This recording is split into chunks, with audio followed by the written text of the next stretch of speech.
Hey guys, it's Chris Lang with Share Your Story, and today I'm here with Monte, and we're going to talk about how he came to Sendlane and kind of the journey to get into marketing. So, really excited to have you, Monte. Where you calling in from today? Yeah.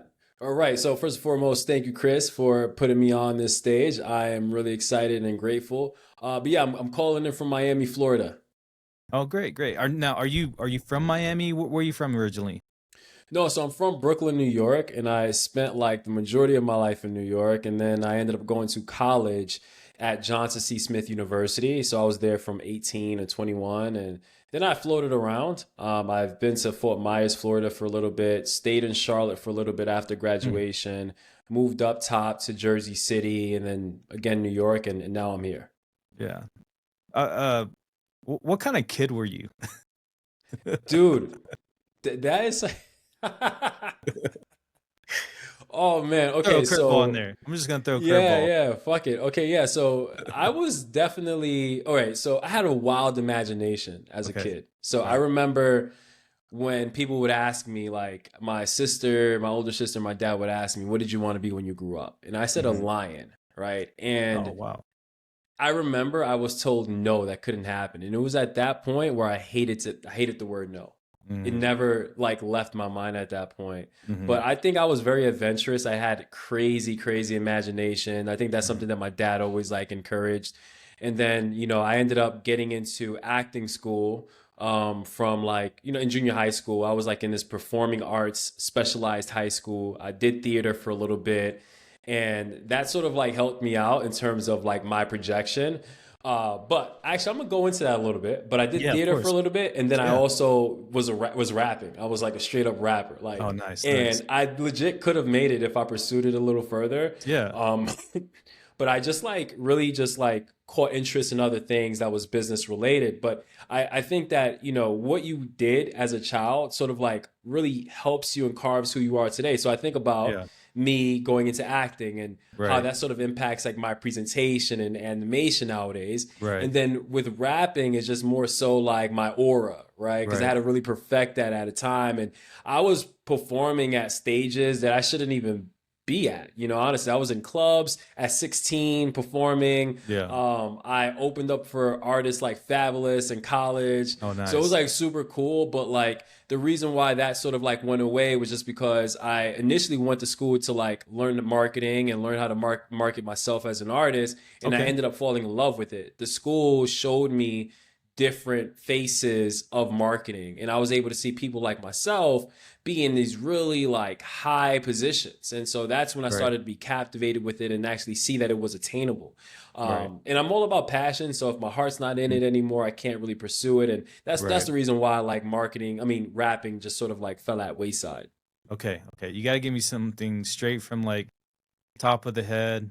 I know you got Oh, if you something in want to there. freestyle, dude, I'm I not doing. mean, you you Dude, want me to get I'm like a like, Wu-Tang beat going on? What's going on? What are we doing?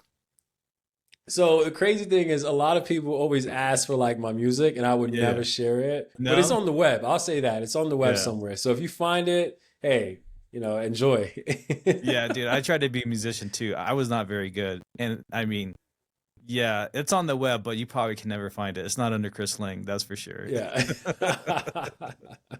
That's cool. That's cool. So talk to me about kind of like inspiration, like heroes kind of growing up. You know, Yeah. what stories really resonated with you?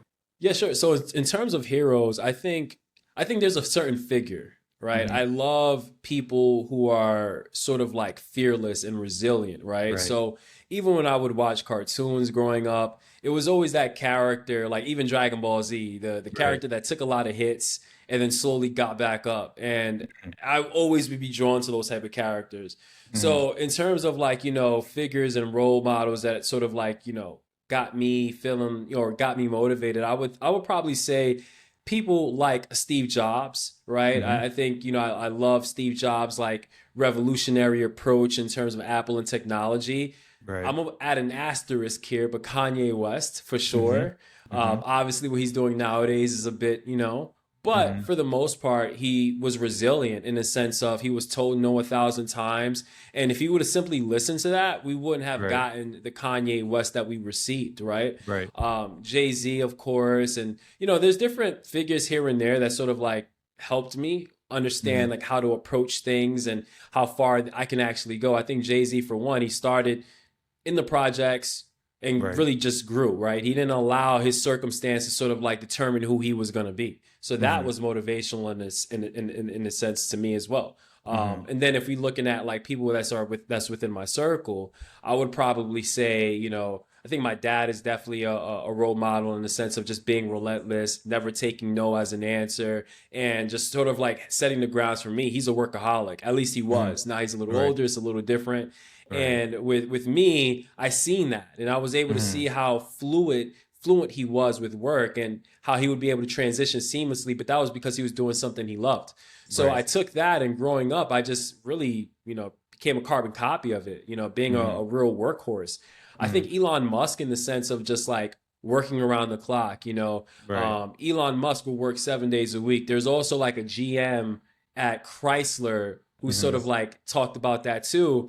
And then I started to realize, okay, this could be shortcuts, right? Because Right. if you take someone who's working 9 to 5, average person, right? And then you Right. compare that to someone else who's working 9 to 5, but also working 2 hours on Saturdays, 2 hours on Sundays, he gets further in life. So Right. when I understood that, I'm like, okay, I started doing that, and then I Hmm. started to get further ahead, and especially within like the early stages of my career. So Hmm. yeah, I don't know if that answers a question, but it's a little here and there. No, yeah, of course, of course. And I see the Ali poster behind you as well, Oh right? yeah, for sure, Yes, for someone sure. who was told no over and over in his life and overcame so Yeah. much to actually become called the greatest athlete, in the 21st century. So, It's all um, about getting that one yes. And what I've learned too is that, your work in the dark, right? Because when you're by yourself, you're grinding and you right, feel like you're by yourself. You feel like no right, one's watching, right, but the universe watches. I'm really big on like higher power. right, And it's like what's done in the dark is always going to be rewarded in the light, whether that's right, good or bad. right. No, I agree that. I agree that. So let's go back to college. Yeah. You're still rapping at this stage in your life, right? Hmm. And you're Hmm. still trying to think, okay, just kind of one break away from kind of making it, right? What what was sort of the first like project that you took outside of yourself? The first project I took outside of Yeah, myself. like someone hired you to market them or their business. Or what was that Oh process man, like? I think is so. I was actually an intern for the mayor at the mayor's office, Okay. and that led to a lot of different projects. So I did that, and then I was also like a club promoter, right? Oh, cool. So yeah, I Yeah. had my own team. I would Mhm. like market several different events at several different clubs. Mhm. Um, okay, so let's actually talk about Yeah, that yeah, because of that's course. more so like tying into marketing and how I fell in love with it more. Right.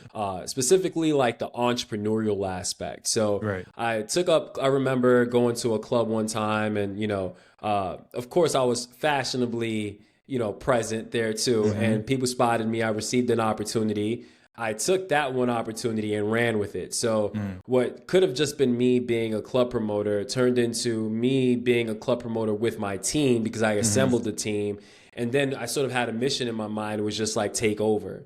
Right. And, it would just be like the creative freedom in terms of what type of flyers should we sort of concoct? Right. Where are the locations? What's the time of day that we're actually going to go to these different places, and which places are there going to be? So Mhm. when this goes back into marketing, it's about understanding geographics. It's about Mhm. understanding your target market for the respective clubs. It's about Mhm. understanding the copy language within the Right. marketing flyer.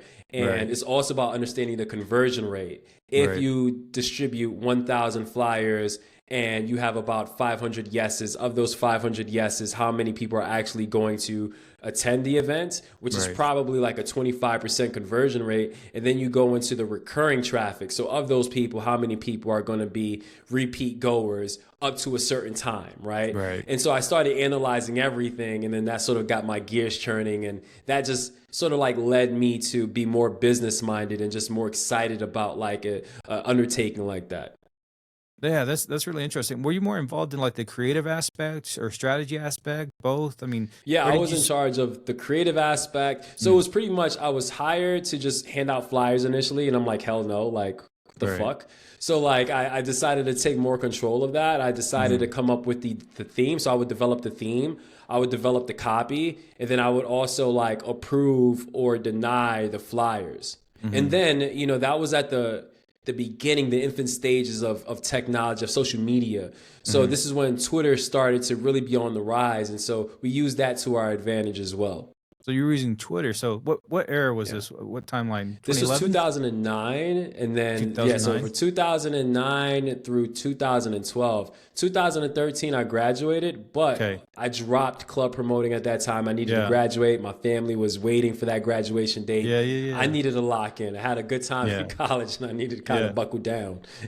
So into MySpace, rise of Facebook and Twitter. Exactly, All right, cool, exactly. cool. And so you flipped that, learned some knowledge, graduated. What was your next step? Whoa! So the next step was understanding reality. Okay. So when you're in college, college has a great way of sort of helping you think of the possibilities, the wins, the highs, right? Mm-hmm. And sort of pampering you, even though Mm-hmm. like, it's college still and there's still this sense of independence. Mm-hmm. You have like high expectations. Mm-hmm. And what I realized was that, okay, shit is hard. And the first step was actually like applying for retail jobs Oh, yeah. because I needed income and I didn't have the experience to kind of help me Right. at the time. So I did that for a little bit and then I'm like, fuck it. I did not go to school just to Mm-hmm. be, a retail sales associate. I have Right. to get back to it. And seeing how many people failed in my Right. in my peer group sort of motivated me. There were many people that they had a major and they didn't like live up to it. They just accepted defeat and I'm like, no, Mm. that can't happen for me. So I Right. just I basically took on 2 internships at once, Okay. right, for free. They weren't Yeah, giving yeah. me anything, and this was two sides of the spectrum. So on one side, I am an intern at an online radio station for hip Mm-hmm. hop, and this online Mm-hmm. radio station would have a bunch of like underground rappers coming in, and I would sort of help them X, Y, and Z. And then on Mm-hmm. the other side of the spectrum, I was an intern for a grunge label, a grunge Mm. record label. So the music was like was polar opposites, Right. but it was so dope and the energy was just so authentic and I loved Mm. both of that. So I did that for about, about 3 months, worked my Mm. ass off. And then that sort of like led me to an opportunity at an affiliate marketing company, SBG Mm. Media, where I picked up an email marketing gig. And that was just simply because one of the responsibilities I did was send out Mm-hmm. email blasts through MailChimp. And I Yeah. listed that, and that just so happened caught the attention of my boss at the time, Sultan and Andy, and they was like, "Hey, yeah, let's give him a shot." That's cool. That's cool. Yeah, and Yeah, if anyone has seen your style before, I mean, you're definitely like a blend of like hip hop and kind of rock star vibes. And yeah. so that Thank you. I definitely, appreciate that, yeah, man. yeah. I mean, that definitely kind of explains.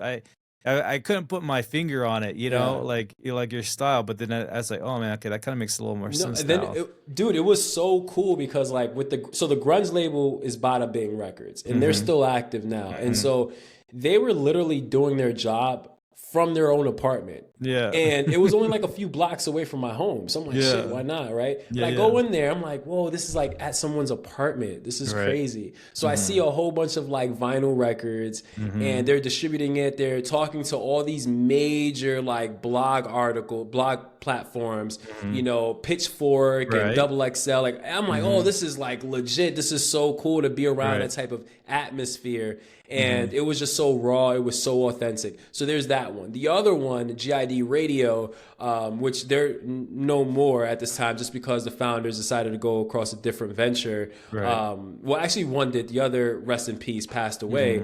But that was just so dope because I actually seen artists that I listened to all the time.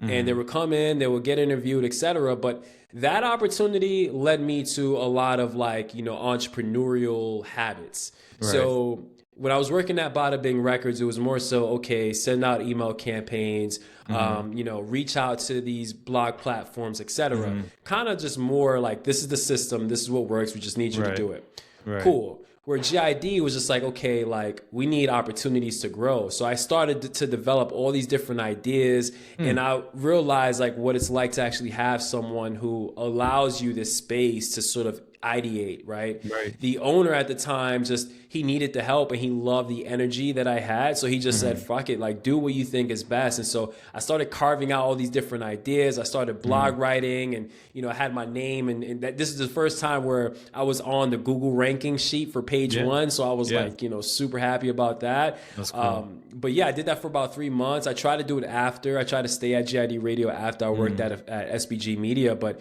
it was hard to do to do both. So I just, you know, stuck with SBG as my new chapter. That's cool. That's cool. Yeah. And so it seems like you had a lot of creative freedom. You were able to kind of develop strategies, really kind of test, see what works, what didn't work. You were also on MailChimp. Yeah. What was kind of next after that? Yeah. So, okay. So again, I did that for about 3 months. And then after that, I received a call to be a part of like, you know, an interview. So I'm like, okay, cool. You know, this is my first shot at like a real career. So like now I'm nervous. I dress up in a suit. I remember the suit. It was like a brown suit, white shirt, pink tie. And I had like a cyst at the time that was removed. So I had a Band-Aid like on my, you know, my forehead, like, oh my gosh. All right, whatever. So I'm like ready to go, you know, because college does a really good job sort of like helping you pass interviews and being a worker, right? Like why I love college, I think it does a really good job just making you be a worker and not really more than that. So I'm like, cool. I go to this place. It's at a freaking warehouse at, you know, Park Slope. And it's just a little weird. I'm like, man, I don't know about this. Like, I don't know like what's going to happen to me if I walk up because the ad was on Craigslist. So like I used to search Craigslist for job opportunities. And then I'm like, now I'm at this warehouse. Like, what the fuck? Like, so I remember texting my sister like, yo, this is where I'm at just in case something happens. Oh gosh. Yeah. So I freaking walk up these stairs, and when I do, I'm greeted, and the person who I'm speaking to is in street clothes. He's wearing Jordans. He has this handsome beard. Sultan, if you're watching, dude, right? Like just a really just like sexy ass beard and just chill. And I'm like, what the fuck? Like I'm literally in a suit. This is not what I was taught. You know what I mean? And I killed it. I killed that interview, and they caught a liking. The crazy thing is he was going to hire someone else already. And so he spoke to me. So he was just going to speak to me like, all right, I already know who I'm going to hire. But then he fell in love with me and then fell in love with my energy. And then that was it. Takeoff. That was the beginning of, you know, my retention marketing career. Oh, wow. And kind of, what did you work on? What kind of campaigns? Yeah. So affiliate. So, all right. So SBG Media is an affiliate marketing company. We owned like several different sites, each site catering to its own niche. So essentially what I would do was play a numbers game. I was in charge of like 5 different websites. I would take these affiliate offers and promote it to our subscribers. And we would make a shit ton of money. It was this real like underground, you know, dark web. If we were spamming, I had to learn how to reverse spam and land back in the inbox. So there was a lot of like illegal tactics that I did, and I crushed it.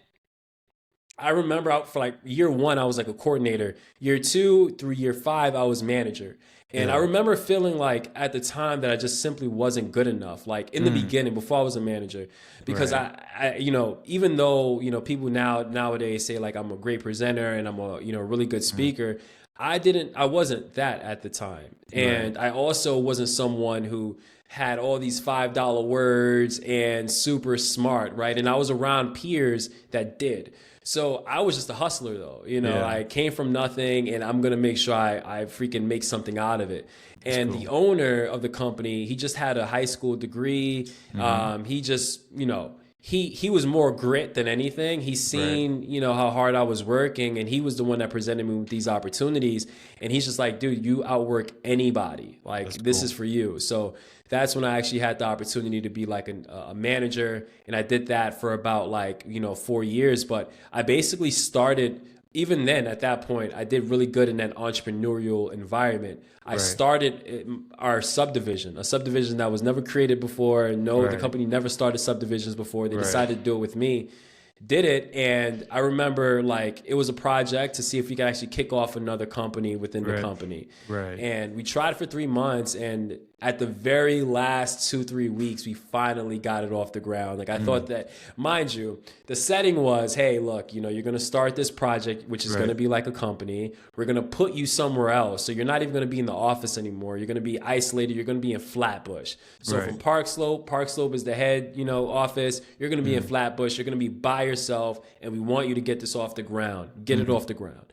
So I just remember, man, I'm like, man, this is like month 2, week 2, and I haven't seen anything, and I'm trying. And then finally we saw a bit of success, and then we started seeing more success coming, etc. So that was like my first like sign of like, you know, okay, things can get bad until they get good, and you just have to be patient.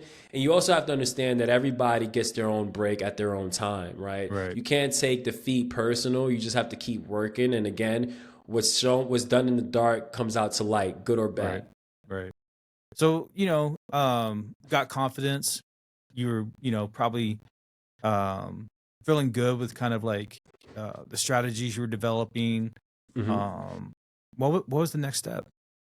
Yeah, so after 5 years of like just crushing the game, making a lot of money for the company, I'm like, all right, I want to see how I can do on the brand side. I always wanted to be on the brand side, and I was tired of doing like the illegal tactics. I needed to know how good I was outside of the company umbrella. My day-to-day was just regular, and I just remember telling my boss at the time, like, dude, I'm not in it no more, man. Like, my head is not where it's at, and I think I need to hang it up.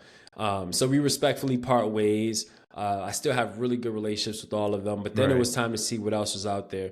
And then that's when I, you know, ended up with an email marketing manager opportunity at Scentbird, as well as their sister brands, Deck of Scarlet and Good Habit. That was a different beast for me. But what I knew for a fact was nothing gets harder than affiliate marketing. If you can be very successful in affiliate marketing, D2C is going to be a piece of cake. And not for nothing, that's very true. Like I came in, and I remember there was a 12-month goal of achieving 100,000 paid subscribers. The company at the time had about 200,000 paid subscribers. They wanted to get to 300,000. So about 1/3 of an increase in 12 months. We did it in a matter of like 4 months, 4 or 5 months. And I left the 6th month because I received another opportunity to sort of like create this retention marketing department for the snow agency now known as Avenue Z. Okay, cool. And that snow agency, I mean, you were doing what for them? Yeah, so Scentbird was great because it was also entrepreneurial environment, right? Building a brand. I had direct access to Mariah, who's the CEO. Everybody, C-suite was right there. We had to go in the office, had to work with them. Piece of cake, right? And then COVID happened, and then everyone was remote. And then I was pretty much like at a low point. It was just like, wow, I'm thriving in Scentbird. To be candid with you, there was just, I wanted more. I needed more freedom, more control. And so that's when I received like 2 LinkedIn DMs from John and Dan Snow. And they're like, hey man, like we have this opportunity. You do whatever you want to do. We just need someone who knows what to do. And I'm like, oh, this is perfect. It sounds like the greatest opportunity ever. So initially they just hired me for email marketing. And then when I jumped on, I'm like, no. We can't just sell email. We need to sell email and SMS. This is going to work. Trust me. And this is at the beginning of COVID. So as we know, that COVID boom of Shopify and how much money was made for brands went through the roof that year, right? So this was in the very beginning. So like the first 3 months that I'm working at the retention marketing at the snow agency, I am literally creating processes. I am also wearing every single hat within the retention marketing department. So I was the copywriter, the coordinator, coder, everything. And I'm also interviewing my team, right? Because I'm trying to assemble a solid team, and I'm very picky about who I want working for me. So I was wearing every single hat, literally like flying a helicopter as you're building it, no lie. And it was so much fun though, because there was a lot of creative chaos. And then I was working with a lot of good colleagues from like different departments, you know. So that was pretty dope. And you know, but you went back to the brand side, did you not? Exactly. So Okay. Scentbird brand side at the agency, I was also working with more brands. So Okay. I was working with brands on the beauty side, like beauty-based brands, apparel Mm-hmm. brands. So Mm-hmm. the beauty in it was that, okay, I go back to an agency feel, like Mm-hmm. affiliate marketing, but I also work with brands. So this is literally Mm. everything I wanted. And it was cool because I wore multiple hats. And then that's when I started to see where, at an agency, working with Mm-hmm. these different brands is equivalent to picking up an acting gig, Right. back to like, it goes back to my junior high school days, Right. where you sort of have to like see this world and own that world. And that's how Mm. I started to take that. That's how I started to see things. So when I would work Yeah, with a that's beauty interesting. brand, it was like, all right, I am not a beauty person. This is the brand. I am going to own it. I'm going to dive Mm. into their world, understand the customer, understand Mm. as much about the brand as possible. And I Mm. would do the same for apparel and all these other niches. And that Mm. sort of like led me to thrive. And in my opinion, it gave me the competitive advantage in comparison Mm. to other agencies because I knew they weren't seeing it that way. Mm. And that led to that extra oomph in the strategy because I dived Right. in so much. And by dive in, I'm referring to research and development, Mm-hmm. understanding everything, the ins and the outs of the products, what would likely lead to a customer complaining, just really putting Right. myself in the forefront. And what helped me understand how to do that was my time at Scentbird, where I had to Mm. learn and work very closely with the head of customer support. They would Mm-hmm. tell me these issues, and I would say, okay, how can we avoid that? Let's be a Right. little more cautious and surgical within our communication and Right. within the automation. Maybe if we communicate things differently in the welcome series, that can sort of reduce tickets. So that's how I started to like analyze everything in terms of the success of our email strategy, by how many Mm. tickets came in. And so when I was on the agency side, I was kind of seeing the same thing. Like, okay, this is a beauty-based brand, this is the products. Mm. What's typically like the questions that customers are going to have? How can we address that early on? And I just started to see myself as a hitman. I get hired for these Yeah. gigs, I own the gigs, I crush it, right? Mm. And if I don't crush it, understand why, and it's Mm. back to the drawing board. Mm. Mm. And so after the agency, you know, what was sort of next, or what was the impetus to sort of, Yeah. you know, Yeah, so I I mean, was leave there the for agency? about I was there for about 2 years, and it was a nice ride. But then you Okay. start to get the itch, right? I wanted Yeah. to know how I can do and how well I would do with one brand if all of my attention went to that one Mm. brand, but at a bigger scale. Right. Right. Scentbird was great, but it wasn't at the time. Now they're Right. freaking humongous. Great, Right. shout outs to Right. them. But I wanted like a mega brand or a Right. brand that just made sense for me. And Okay. so and the reason why is because when you're working at an agency, we would develop these long we would develop these long roadmaps Right. roadmaps that will sort of like go into 1.5, 2 years. It was Right. super strategic. And we would share that with the customer would love it. I created those roadmaps with the Mm. idea of preventing churn because I figured if customers could see that, every month is not just about sending emails, just a bigger Right. picture, we would sort of like capture their buy-in, and it worked. Right. And that was awesome. But the problem is not everything was completed. And I'm like, Mm. man, like, damn, all these different strategies that I had in mind, it's like this outside of the email and SMS scope. And some Right. of these accounts just, didn't have the army to get it done. Like, Right. fuck, like, what can I do? And Right. then I just started to feel like, man, if I just had like one big brand I could work with, this would Mm. probably go crazy. Mhm. And that's when I had the opportunity to be the senior director of CRM at True Religion. Oh, wow. Yeah, yeah. Wow. How did that relationship start? So yeah, I was already in touch with like their with my superior at the time. So we already had a good relationship, and yeah, I sort of like seen an opportunity. There was an opening, and I connected with them, and they told me that they're working on a rebrand, that they want to Mm. sort of like take True Religion to the next level, and where they're at now was okay. But they've been through a few bankruptcies, and now Mhm. it's time to really, take their learnings and, Mhm. knock it out. And so the senior director CRM role wasn't ever created before. They didn't have that role existing Mm. before. It's a new position. And it was basically, my superior at the time assembling the A team or the Mhm. Avengers, where Mhm. all these different positions and within their e-com team was new. So there Mm. was a senior director of growth, there was a senior director of site experience, and Mm. then there was me. And so we literally came in all new and just like, all right, Yeah. it's time to get the show on the road. I was initially hired to Now, email marketing was happening regardless, though, Right. but it was Right. Right. happening under the growth person, and that wasn't really his More like a expertise batch and at the time. blast type of. Exactly. So Yeah. I was hired to elevate the email and SMS strategy, Cool. but also take on this big undertaking of launching their loyalty program. Mm. And I'm like, okay, cool. Like, I've launched loyalty programs in the past. This is Right. going to be a walk in the park. Like, why is everyone talking about it like it's something different? Right. And that's when I'm like, oh shit, this is way different than what I thought. Now, when Right. you're working on the agency side, you're just creating and activating loyalty programs via smile.io, right? These plug and plays through Shopify. Right. Well, True Religion is not on Shopify. They have their own custom built site.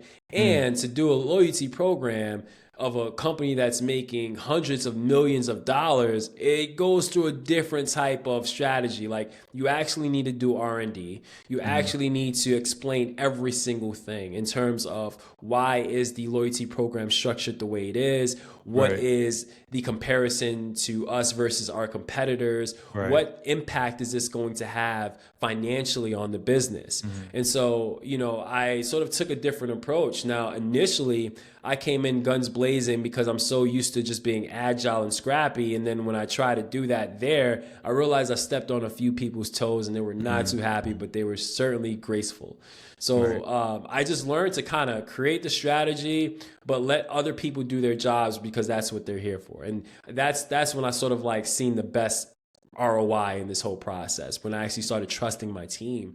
But, to go back to what I did, I had to figure out a name for the loyalty program and select why, or explain why we had a name for it, Right. that specific name for it. I had to do a lot of research. So I researched Guess, I researched, American Eagle, I researched different loyalty programs, so many loyalty programs, just understanding, what was the ethos behind it? What's the gain? How are their customers reacting to it? It drained me. And then finally, I said, okay, it's time to create ours. And so I used all my different research and knowledge and sort of like carved what I thought would be a good loyalty program. Right. And then I pitched it to finance because finance needed to know what the return would be. And we had to go back and forth. We had to make some changes in terms of the discounts and everything. And then we had to launch it. Well, first, after that, we actually had to connect with IT and make sure that it was possible from from an implementation perspective. We had to work with branding so that branding can add their own spin to it, and just make sure that from a customer touch point perspective, it's exactly what customers would think and that it's on brand. And then we rolled it out, right? Now, when we rolled it out, the game plan wasn't to have it in the sense of just launch it and forget it. No, I wanted to make sure this was so fucking successful, Right. and arguably the best loyalty program that existed. Right. And so we had it rolled out in phases. Phase one was just like our top customers, right? Top 5% of customers. We basically got feedback, made changes as that came in. Then we rolled it out phase two. Phase two was like top 35%. Got feedback in terms of what worked, what they liked, what they didn't like, made changes. And then after that, that's when we did our official soft launch and rolled it out to our customers. Our hard launch, and then rolled it out to our customers. And once it was implemented at that point, it was about ensuring that the loyalty program was involved in every single opportunity, every single brand moment. And I think this is where brands sort of like fall short at. They launch something because it's like the shiny new toy, and then they forget about it. It's like, no, a loyalty program can make you a lot of money if you include it in every single brand moment. So brand parties, brand collaborations, new releases, sales, all these different things. Where's the loyalty program at? How can we make sure that it's included within that strategy? And through that, we really started gaining traction. And then we seen that incrementality. I think within like the first 2-3 months, the loyalty program generated 6% incremental revenue and then rose to about like 9%. So we were seeing very short, like success real fast, and sky's the limit because we weren't even done. We were still making alterations. We still needed to get more buy-in from our customers. So that was super fun. It was like a real learning moment for me. And it was super dope to actually have that like under my belt. That's amazing. That's amazing. Yeah, I was going to ask you, but you talked about, the wins behind that. And, those percentage jumps at a brand that size, I mean, you're talking a lot of revenue. Exactly. A lot of money. Yeah, that's amazing.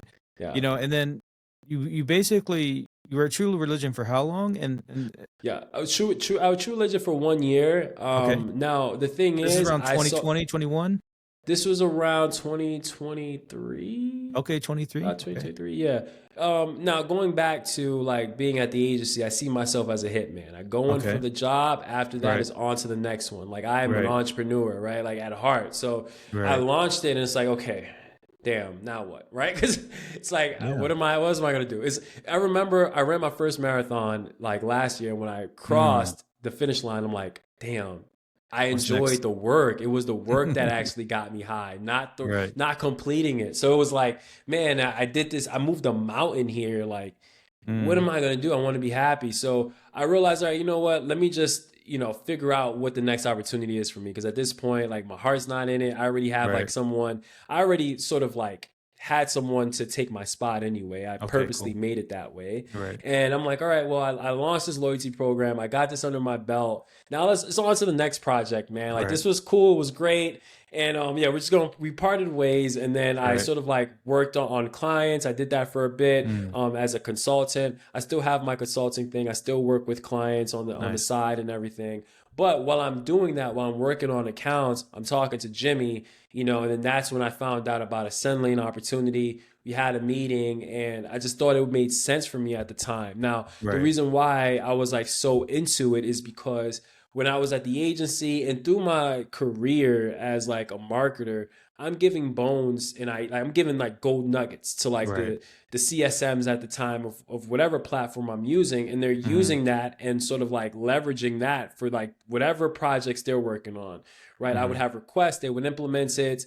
I would have ideas. They would sort of like dive into my world. They, not for anything, but my calendar was cloned before. Like my strategy for brands was like Mm. duplicated and used for their own, gain. So at Right. that point, I'm like, man, if they're doing all this, like I think I might be successful working on the SaaS side. So it Mm. made sense. And I was like the account person that was like I mean, I had imagined the SaaS people who I've worked with hated me in the past because I Right. was very firm in terms of what I wanted.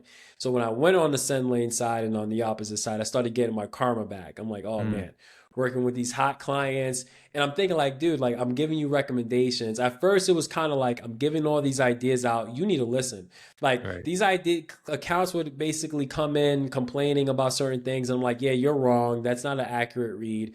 And I'm realizing that I'm just like pissing them off. So Mm-hmm. like the first few months was funny because I literally was just doing what not to do as as like a head of CSM. And I'm Right. talking to my team, and they're like, Danny, like you're tripping. Like it was Yeah. to the point where some of my like some people on my team didn't like me on the call because they felt like they would lose an account Oh, with me on wow. the call. And this is probably Yeah. TMI, but I'm just Right. I'm just being very candid. I Oh, have this yeah. freaking idea of marketing. And I actually remember it was Sean. Sean was like, Danny, like I get what you're saying. Like your approach is, I get where you're coming from, It's but you genuine. can't tell an account that they're wrong with their strategy in front of their boss. It just doesn't work that Right. way. So I was like, Right. all right, you know what? Let me take it a step back and let me just listen. So this was Yeah. like a different strategy, a different experience for me, where I was like, okay, this is I need to listen more. I need to understand their frustration, understand their pain points, and work with them on the solution instead of Mm. just saying this is my idea, this is why my strategy is more better than yours.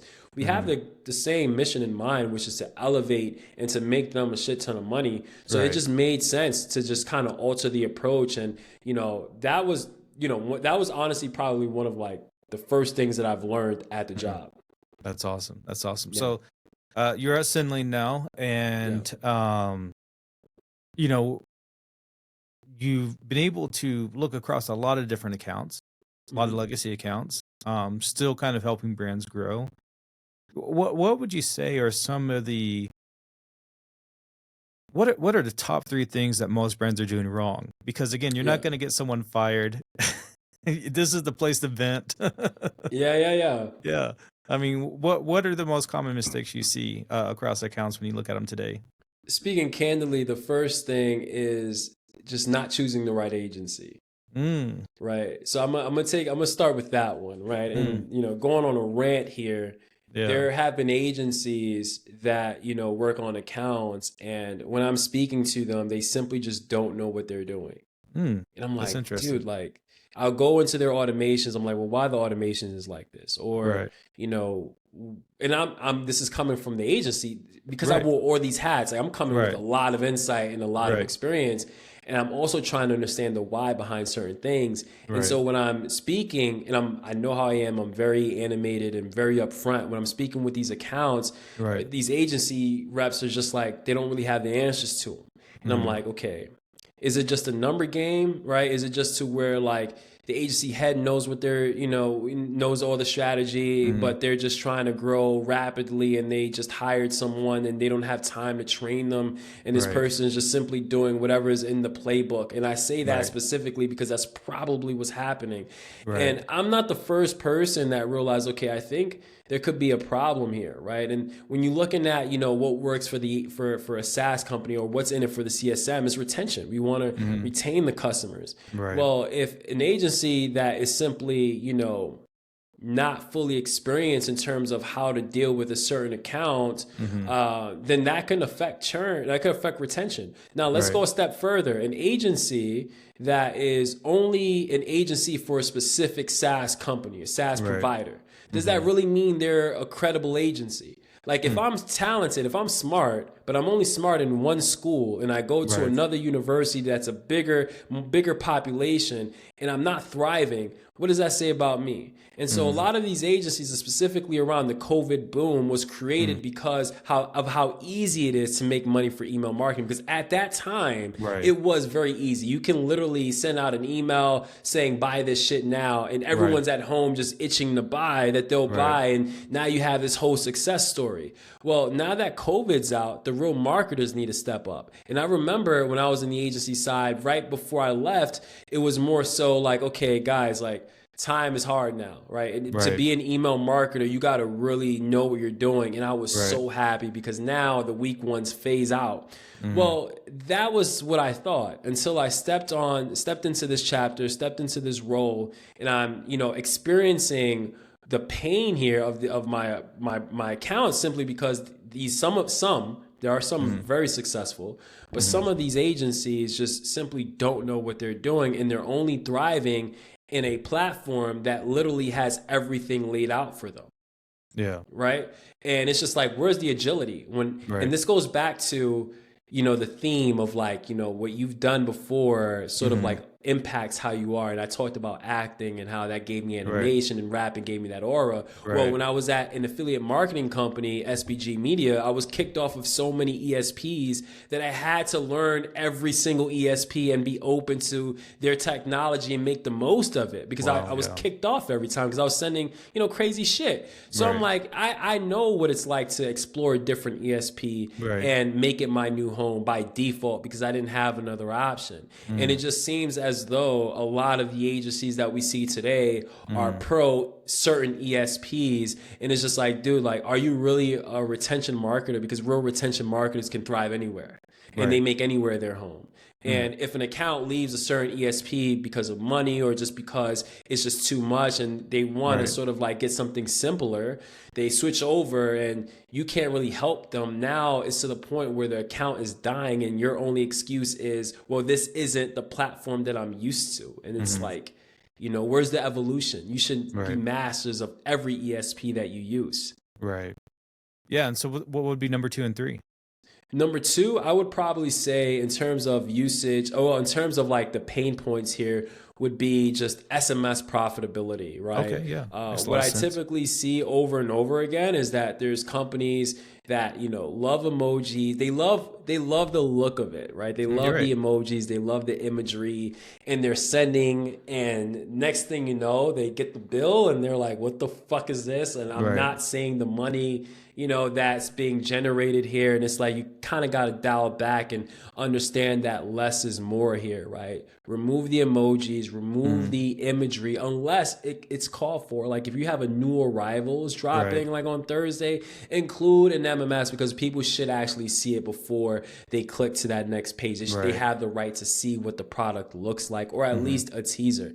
So that's a big one. And then in addition to that, the SMS copy is super lengthy. And it's like, you need to keep it to one message. Mhm. And, these emojis, they take up a lot of characters. So it's honestly, in my opinion, I think it has something to do with the education, right? Just Yeah. understanding how to be profitable with Hmm. SMS. With, acquisition, there's a bunch of knowledge and courses that anyone can take to sort of like help them. Even Facebook has courses on how to Right. really thrive and just the ins and outs of acquisition. But with Mm. SMS marketing, it's a little different. I think it's like a sort of like an underworld in terms of how can you really rule SMS. And Right. then the biggest issue with that is also outside of profitability is Right. SMS growth. I have like, I just launched SMS. How do I Hmm. grow that shit? And so Right. you sort of have to walk them through the strategies on how to be successful, how to be profitable, but also Mm. how to grow in a matter of 90 days. And, thanks to my experience, they have me Mm. here to kind of help them get there. Hmm. Yeah. That's cool. And what would be number three? Number three, oh man. Number three in terms of pain points, I would probably say, oof, man, number three. So SMS profitability is one. Also, the agency is number two, or vice Mm. versa. Number three, I would probably say, number three would be automations, right? Okay. So Yeah. Yeah. they have campaigns out and they're sending campaigns regularly, but some accounts are not really optimized on the automation side of things. And I'm Hmm. specifically thinking of one automation, which is the post-purchase experience. Mm. I would see the welcome series in place, which sometimes it's good or bad, but they'll have about 3 emails in place. Cool. I'll Hmm. see maybe abandoned cart automations, abandonment automations in place, like browse abandoned cart. Cool. Then we go into the post-purchase, Mm. and it's interesting too because some of these accounts would sort of wonder how can they increase their repeat purchase rate, Hmm. but there may not always be a post-purchase experience in place, right? And so Hmm. it's just walking them through how to create and activate these post-purchase journeys and what type of post-purchase journeys to create for their respective brands. Mm. Yeah. That's great information. Yeah. Let's talk about the elephant in the room right now with Sendlane. Um, for it's under new leadership Hmm. across the board in a lot of different departments. And also, it's had some issues on Black Friday with deliverability, but so has Klaviyo and Mailchimp and the Yeah. entire industry, right? Let's talk about the future of Sendlane and what makes you excited to kind of you know um you know um get to work and solve problems every day. Yeah, first and foremost, like I think the team is super dope. Everybody I'm working with, from you to RC to Sean, to Cade, everyone's pretty hardworking, and it's just like Hmm. contagious, right? To know that the peer beside me has their head down and they're willing to give it their very all into this, so that's super motivating. But I think in terms of like our direction, where we're going, just being more tailored into like the customer behavior and try not to say too much, but just more so understanding who our customer is and just making sure that it's like tailored to them down to a Hmm. T is exciting. I love the Yeah. fact that we're very agile in that sense, and just from our leadership retreat and everything we talked about, like there's a lot to be happy for, and a lot to be like excited about. Now, in terms of our leadership, and the changes there, I mean, we, for one, Sean has been excellent in terms of where the goalpost is, what's the compass, giving us direction and holding us to it, but also having people like you, right, where to help in terms of like the brand image and also putting the stories out there, and then also someone like RC who has like that real good experience and is able to implement fast. It's only a matter of time before we get to where we know we can get to. Hmm. Yeah. Yeah. That's awesome. I this is really insightful, and what I'd like to kind of do going forward too is sort of just you know uh take an opportunity in the future to kind of come back and let's talk about how people can win and some best practices, Yeah. on um you know on their campaigns, and also how to kind of optimize Sendling too. I think overall, like, um you have an insight And as I'm sort of interfacing with people around the team, also like realizing there's so much value that everyone has to offer across the board. I think one of the things that's really like impressed me the most, I've already had been a customer since 2023, and I knew that the customer service was amazing, that you can really get, answers, you know, with a dedicated Slack channel, you can jump on Zooms, whatever you need as a customer. But seeing that firsthand from inside too, just how much we care, how much, you care. I know you spend so much time really trying to um, dissect strategies and put together forming, winning formulas for people. Whether those marketers take that information or not, again, you are putting in the work, on, just really making sure that we are helping our customers win. And that gets me really excited. And today to have you on and really have you like tell your story and really hear like the depth and the breadth of what you have to offer is I don't know, like I've never experienced that with another company, so it's pretty cool because you don't really get access like that. You kind of, you're sent to like a fact guide online and you got to kind of figure it out yourself, so Yeah, yeah. I love that, especially in the age of AI, we are still championing the story for our customers. We're trying to help them share their story. Trying to help them win. And I mean, just having someone like you with your experience, you know, I don't know if everyone knows they can tap into that, but, again, you're here for them, Yeah. and Yeah. so just really encourage anyone listening, like, if you want the Monte experience, it's here. Thank you, man. I appreciate it, dude. Yeah. Yeah. Yeah. Um, so yes, thank you again for coming and sharing your story, and we're looking forward to doing this on the regular, and we'll see you next time. All right. Hell yeah.